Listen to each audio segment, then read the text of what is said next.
Swayam Prabha. Digital India. Educated India.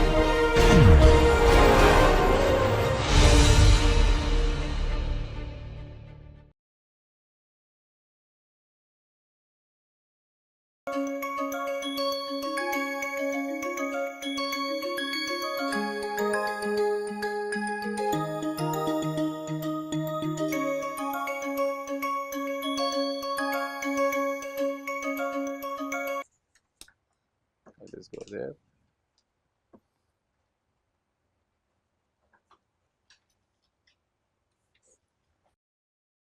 Now, there are two ways to do it. One is we can define our capacity as our normal rate of output.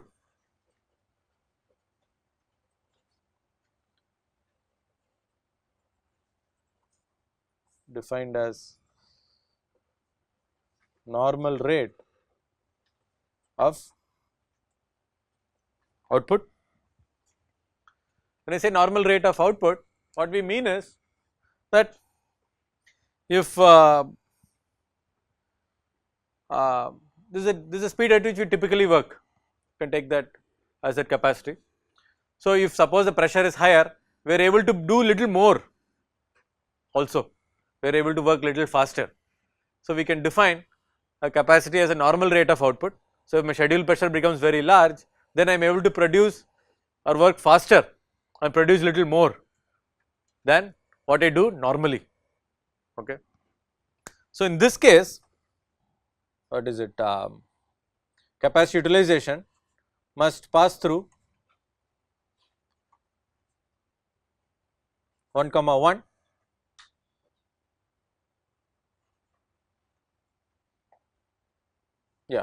must pass through 1, 1. That means it is not saturating at 1, 1, we are able to produce at a slightly higher than what is the capacity. When you ask what is the capacity, they may say, okay, capacity is to produce a 50 burgers in 1 hour, let us say 100 burgers in 1 hour. But if there is a lot of pressure, they may be able to produce 110 burgers or 120 burgers. So, suddenly it sounds like as if they are producing more than their capacity. In fact, they are not. When they define capacity as normal rate, normally what can do? It can do 100. But if really if I have to, there is a lot of pressure, lot of orders, yeah, we can speed things up, we can cut the brakes, we can make it little more better, I can produce little more, maybe 100, 120, 125, whatever, some slightly larger number, right. So, that is what we mean define the capacity as here. So, here if, so that is mean when schedule pressure is 1, then shipment must equal your desired production, must equal your capacity. So, this will be your reference point, right. So, when schedule pressure is just 1, that means if this is a normal rate of output is 100 and if demand is also 100, I must be able to achieve it. If it is something more, I can whatever put in little more effort and be able to achieve a little more, then that is also. So, that is what is defining here. So, this is one approach, right. This is one way, but we can also define alternatively also.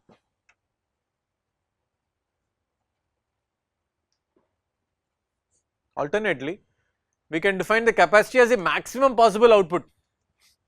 Alternately, capacity defined as max possible output.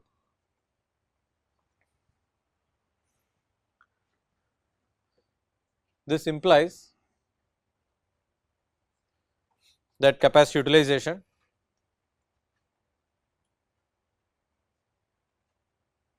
is less than 1 in normal scenarios, right. Then your schedule pressure we defined as desired production divided by normal capacity utilization multiplied by your capacity. Then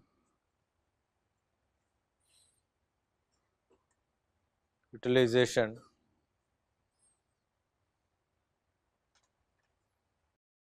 will pass through the reference point 1 comma normal capacity utilization and saturate at 1. Read it carefully. So, here what you are saying is, suppose we define capacity as the maximum possible output, this is maximum burgers I can ever produce, right. That means your reference point cannot pass at 1 comma 1, when schedule pressure is there regularly, how much can you make? So, that will be much lower than that actual capacity we are defining, and the maximum saturation will occur at value 1. Okay. So, we will take this one, what is written in blue, we will do it for this one. So, the capacity let us define as a normal rate of output. So, that means capacity utilization must pass through 1 comma 1, that means when schedule pressure is 1, that means I must be able to produce it. So, if schedule pressure is more than 1, that means I may be able to produce little more than what we can do, or what is defined normal capacity. The next, we have to define some reference policies, right. So, let us go ahead and do that. Let us define some reference policies.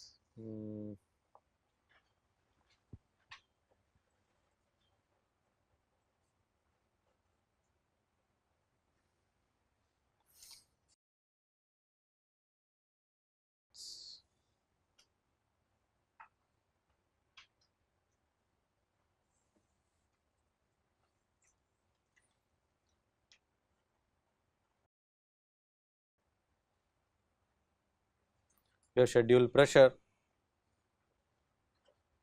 and capacity utilization, this is your reference policies, right, both are dimensionless, this is what we have. Now, we can define some reference lines.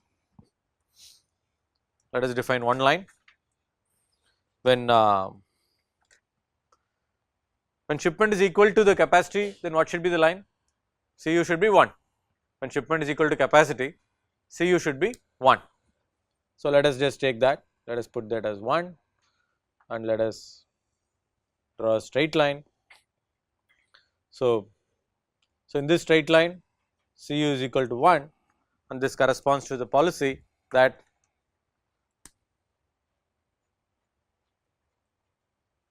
shipment equal to capacity, right. So, this is line A that we have. What else policy can we have? What if I am able to ship all the whatever the desired production, I am able to make it, right. What will be that line? Whatever the desired production, I am able to ship it.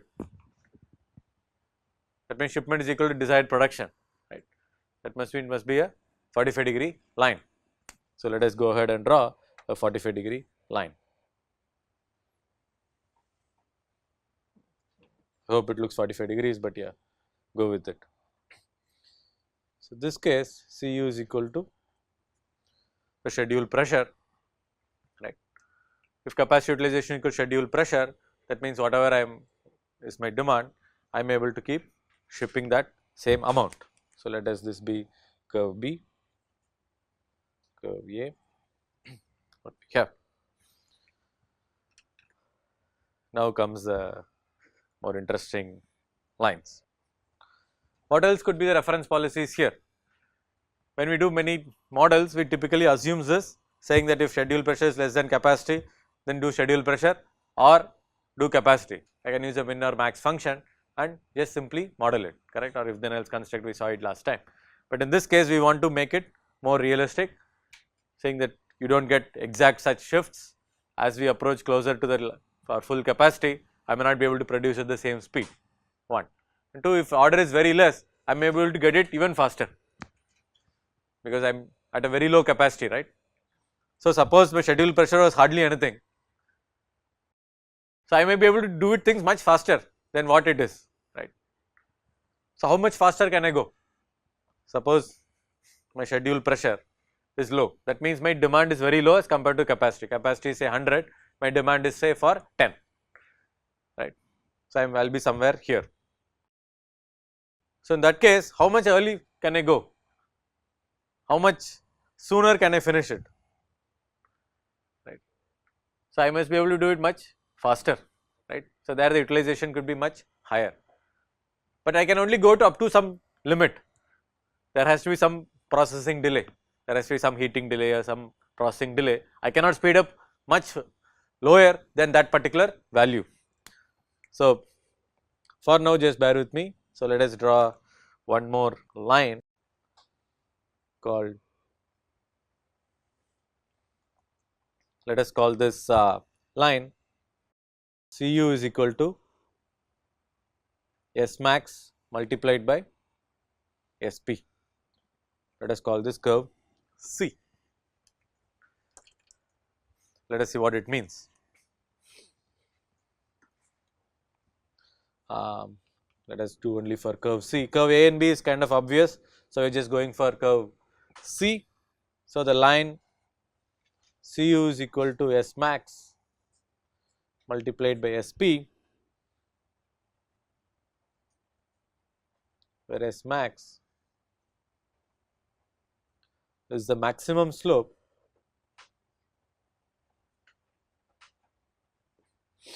of function.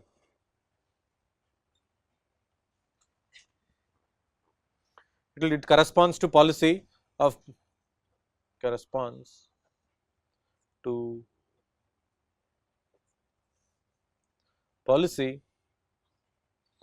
of producing and delivering as fast as possible.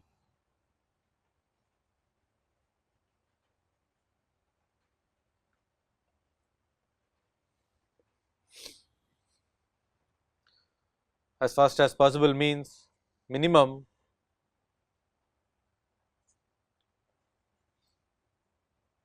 delivery delay. Okay. Just read it once. So, what you are saying is, when the demand is only 10 and my capacity is 100, then I can actually work much faster and produce things at a much higher rate. Though the target delivery delay may be 1 week, I am able to deliver it within 4 days.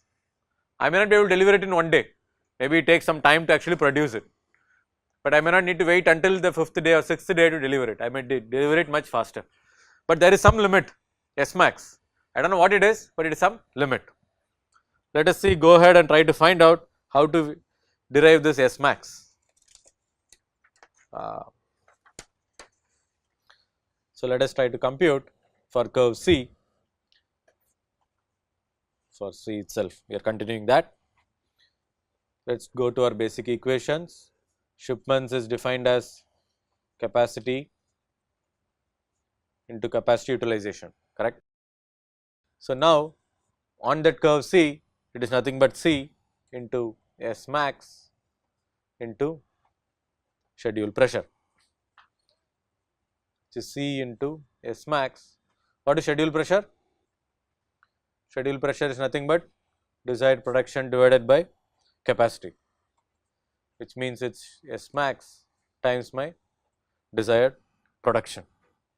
What is desired production? Backlog divided by target delivery delay D star. Now, recall your, so suppose this is your shipments, what does this represent? This represents the max possible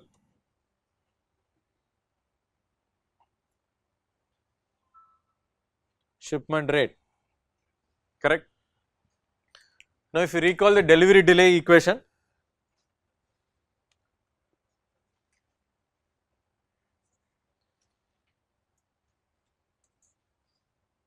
so let us then call it shipments star, say. So, this delivery delay was defined as backlog divided by shipments, correct. So, suppose then to get the minimum delivery delay,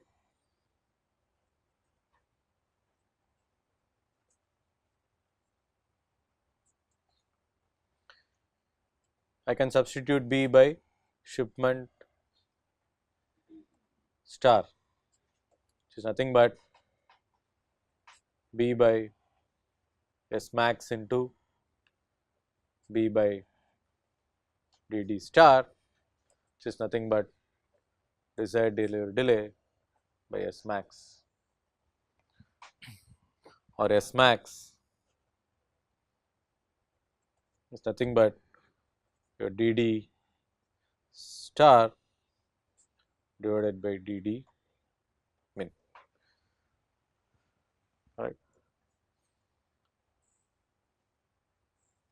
So, you can compute the slope because you know both the parameters. dd star is the reference delivery delay, what the company is promising. Okay, this is the delivery delay I am promising, it will take a week to produce.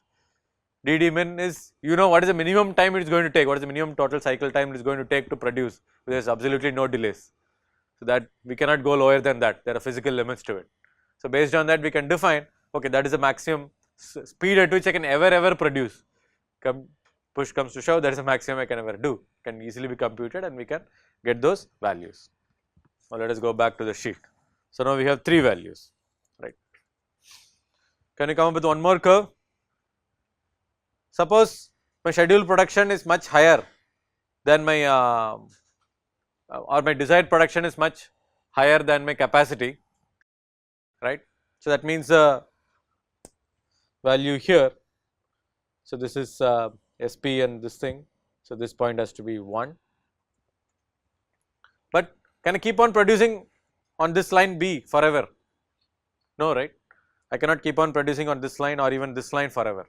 So, I need to saturate at some point.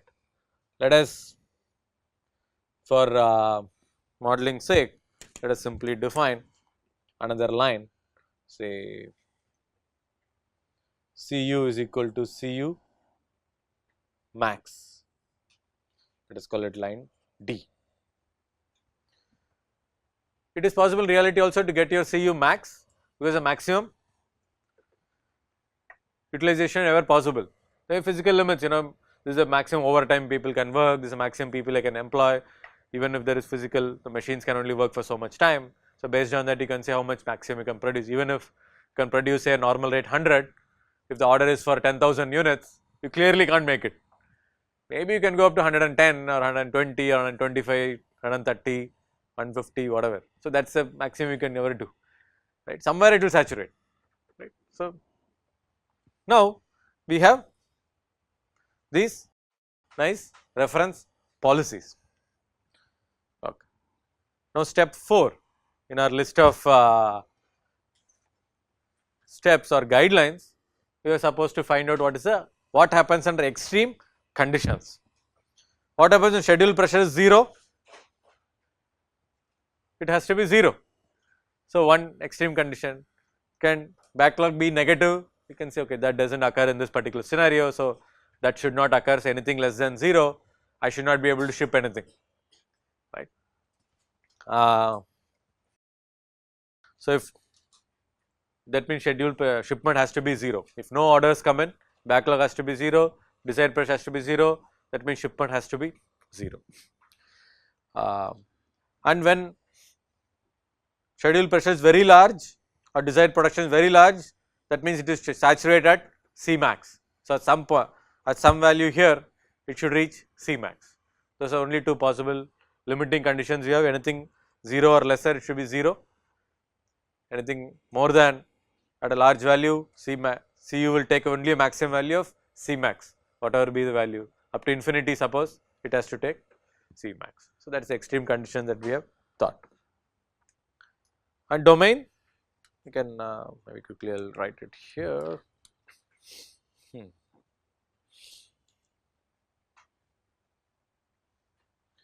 So, domain SP has to be between 0 to plus infinity, it can go there, but capacity utilization typically between 0 to Cu max, that is the domain of the variable, we need to ensure that this is what happens. So, we have defined that. Now is the fun, now we need to define, so we need to define some possible shapes for the curves, That is what kind of, because we are not drawn there. The entire idea of this is to figure out what is the shape of the curve that we are interested in. But before doing that, can you identify the feasible and infeasible regions here? Naturally, because of various lines, we are getting various zones and regions. One obvious is anything above this line is infeasible, right? So I don't need to bother about that. So let me just put a infeasible area. See, you can never take any values beyond that, so that is gone. What about this region here? Why not? Because it's to the left of S max, so I can never produce it. So this also becomes my infeasible region. What about this? It's possible, it's feasible, because I am going to get this between S max and the regular capacity utilization. So we are going to assume that people don't work much more slower than they have to, and suppose we target is 1 week and there is no pressure, we hope it will finish in 1 week, it does not get unnecessarily delayed. So this is fine. So this region also company will not like to operate here, meaning there is no schedule pressure, you are going lesser than that deliberately. So this also is infeasible. What about this region and this region? Feasible or infeasible? What about this? What about this? Not feasible. Anyone else? Okay, we will come to that. See, what are the other reference point that we had? The curve passes through 1, 1. This was a reference point.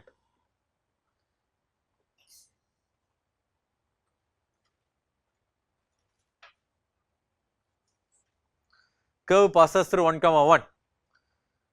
It can certainly not pass from here, right? Then curve has to come from in this zone and pass through here. Then it has to do some real gymnastics if it has to jump here. Before it will be like some here and then goes up like that. If it is going to pass through 1, 1, that means as I approach this capacity, I am unable to work at this S max pace, or I am unable to work at the minimum delay, because I need to take time, right? Because normal capacity, I am using my target delivery delay. So if anything is going beyond that, my pressure is going beyond that, then my delivery delay will get delayed. My total delay will be more than my target. That means I can't go faster than my schedule pressure, because that itself, maintaining itself is difficult. So maintaining a region earlier than that is going to be even more difficult or not possible at all. So that sense, this region also became infeasible. So now I am left with only 2 domains here where it can be feasible, right. So logic dictates that at low values I may be operate up to S max. So let us just arbitrarily put blue, I will try red again, it's easier to see. Maybe up to a point I can operate at the S max, right. Beyond that it is very difficult to maintain the minimum delay, because natural delays, more orders come and then I can't operate a very minimum delay, then I start moving away from that. Then I pass through 1 and then I keep going and saturate at some particular point. So this can be a typical curve that we can play with. Let us then try to understand the physics or the reality behind these 2 lines here. These are the key lines that is here. This is when I am operating at the schedule pressure at the regular delay. This, when I do not have much work, then I can operate very fast, I can achieve the minimum delay. Suppose it takes average of 1 week to do things.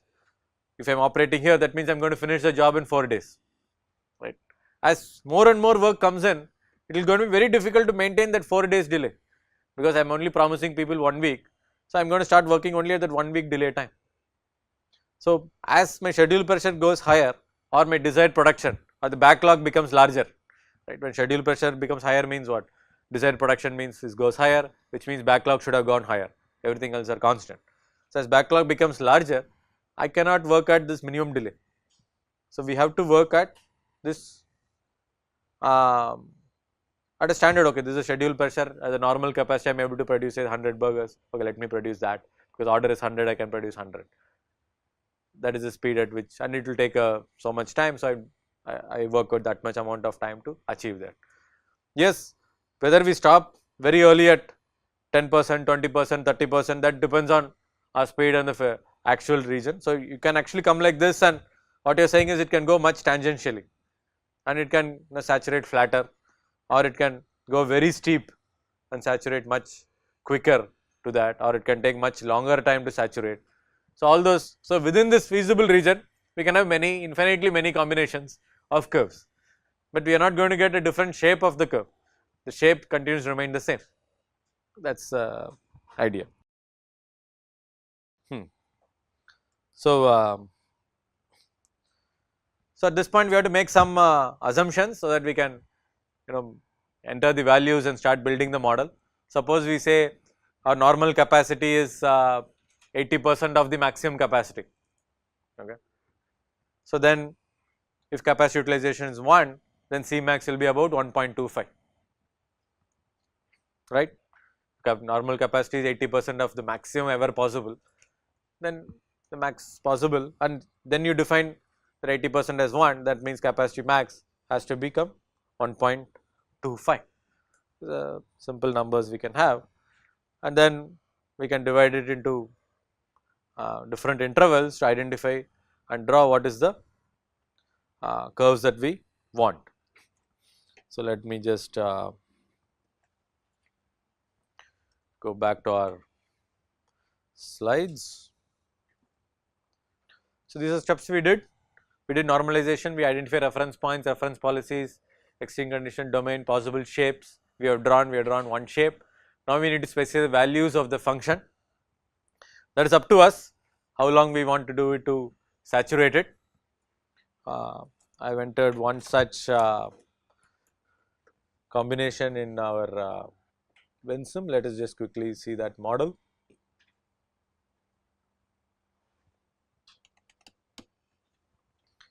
Since we know how to enter the table function, we can just directly see the function, non-linear.